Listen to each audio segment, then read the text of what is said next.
morning, everybody. Wednesday morning, just another quick update here. A little bit of a frustrating update. Driving here in the Lightning. I'm actually headed over to the airport. I'm commuting over for work for a couple days. This morning was weird. It started off normal, got in the truck, went to take the kids to school before I go to work, and disconnected the charger. It was charged overnight to 90% where I wanted it. And I got a stop safely now warning. It's a big red warning on the dash. I was like, oh, that's not good. That's not normal. I haven't seen that one on the Lightning forums before. So I quickly turn off the truck, cycle it back on. Same message appears. I'm like, okay, I don't have time to mess with this. So I hop in my wife's car because I had to get the kids to school. And so, of course, now my mind's racing. Like, what the heck's wrong with the truck? I got to go to work. This could be an inconvenience. My wife's got to drive me to the airport. All these thoughts are running through my head about what the heck's going on. It's not a good message, I take it. Like I said, I haven't seen that one, but stop safely now. Normally a motor is involved, a battery's involved. So I got like -5 minutes to try to figure this out before I head to the airport after getting home. When I got home, looked up in real quick on the internet. I guess it's happened a lot on the Mach-E forums. And I find some little post that says, leave your truck or your car for 10 minutes, come back to it, cycle the hazard lights 3 times, and try to start up. It may clear the glitch. Something from a TSB post from one of the dealers. So I guess what they've done with some of the Mach-E's. I thought it was crazy, but I open it up, I do the hazard lights, I start up, and of course, the message is gone. I'm telling you guys, I love this truck. It's just right now, I'm just a little pissed. It's glitchy, right? I've had 2 glitches now in like 3 weeks. I had the reduced power, where 64% of the front motor wasn't going. That was resolved by turning it off and turning it back on. And now this one, which I think is a little bit more serious. So the code cleared. I took my other son to preschool, and then I'm driving to the airport, and I have no issues. I have no alerts in the Ford Pass. The truck's acting normal. I tried to research for another couple minutes before I walked out, and there's nothing really on the Lightning forums. And so I'm sort of at a loss. Now, the stuff I read on the Mach-E, I'm going to dive into it more here while I wait for my flight, but it's not good. Like, they had to replace main batteries, connectors, couplings. I don't know. Like, I'm a pretty big tech guy, but I really got to dive into it. They were using some terminology and abbreviations I was not familiar with, but it was dealing with the battery components. And it's a little disconcerting to say the least. My wife, of course, she's laughing. She's like, you traded 2 perfectly great working trucks in this year, and now this is your dream truck, right? And it's got issues. So I guess that's what we get for being early adopters, right? But I just don't want to get where my confidence is rattled owning this truck, right? This is my primary transportation. I paid a lot of money for it. We all have. And I just want to get in it and drive reliably. I don't want to have to think, oh man, it's the perfect setup, right? I'm going to work, leaving my house for 3 days, inconvenience my wife to take me to the airport, all this other crap. I don't know, I'm sort of going on and on with it, but we'll see how this goes, right? I'm going to definitely go on the forums more this afternoon, see what I could dig up.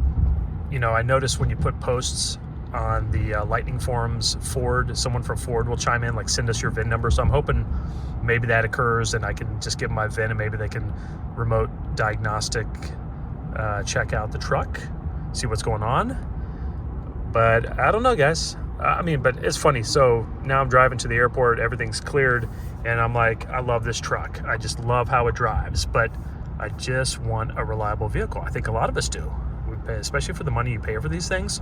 I get it. It's cutting edge tech. It is. I don't mind being a guinea pig for some of it, but it's sort of funny. My brother has I hate to say it, guys, Tesla Model 3, right? He's had it for 2 years. 0 issues. You can say all you want, the build quality, blah, blah, blah, blah, but 0 issues. He's driven it like 60,000 miles.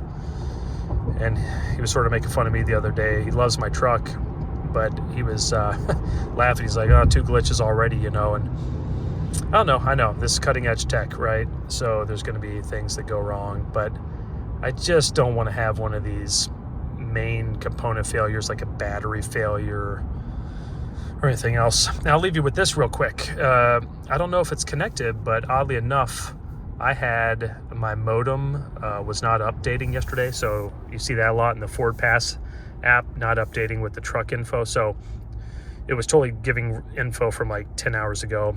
And I was doing all the stuff I could do to try to get that reset. So I don't know, this thing's glitchy. And you know, part of me wonders again, not knock it forward. Like I said, I've had 2 of their other trucks that were made in the COVID era this year, and knock on wood, no issues. But you just got to wonder about the quality of some of these vehicles in the post-COVID world, right? Supply chain shortages, or we're using cheaper parts from other manufacturers. I don't know. Those are just my thoughts. So again, sorry for the negative video, but like I said, I mean, I'm documenting daily life of a EV, first gen EV truck. So I'm going to give it to you real. I'm going to tell you what's really going on with the truck, what I like, what I don't like, what's frustrating. You know, I just, and also, I'm sure some of you guys saw that other video, I forget his name, a really big YouTuber. He posted about his thoughts on charging networks. He's a Tesla owner. I 100% agree. Like, there's just a lot that we have to do if we're going to get real and really adopt these trucks and electric cars for America. There's just a lot of steps to go. Like, I'm a diehard on this. I think a lot of you guys are out there too. I live and breathe the technology. I think it's fun. I love figuring things out. But the common person's not going to deal with these kind of issues. Like, if my mother-in-law had this issue on her truck this morning, she'd be, oh my gosh, I don't know what I'm doing. You know, call the dealer, tow it. I don't know, you know. And then you're not even talking about charging, you know. And that's what the point of, I think his name's Malcolm, I forget, his videos. You know, there's just a lot for America to go through, a lot for the average citizen to deal with electric cars. The infrastructure's got to get way better. But for people like me, where I'm just driving this thing around town, it's fantastic. I tell you, I mean, I paid what, 25, 26 bucks for a month worth of driving, and it's super smooth. The truck is very luxurious feeling. Build quality, outside of the software stuff, the build quality, the truck's tight, no squeaks, no noises, no rattles. It's quiet. I mean, it's luxury car quiet. I mean, they're impressive vehicles. I just think it's first gen. We got a long way to go in this country towards getting it to a reliable state, sort of like a gas car, where you don't even have to think about it. You just hop out, you fill it up, and you go. So anyway, I know, sort of rambling on a bunch of different tangents here, but let me know what your thoughts are out there. Again, thanks for watching. Hopefully I get some info on this glitch, and I will update with what's going on. But so far, working normal. I hope when I get back at Friday night to the airport, you know, middle of the night, dark, cold, hope the truck doesn't have this glitch again. My wife's really not going to be happy. Anyway, you guys have a good rest of the week. Thanks for watching. See ya.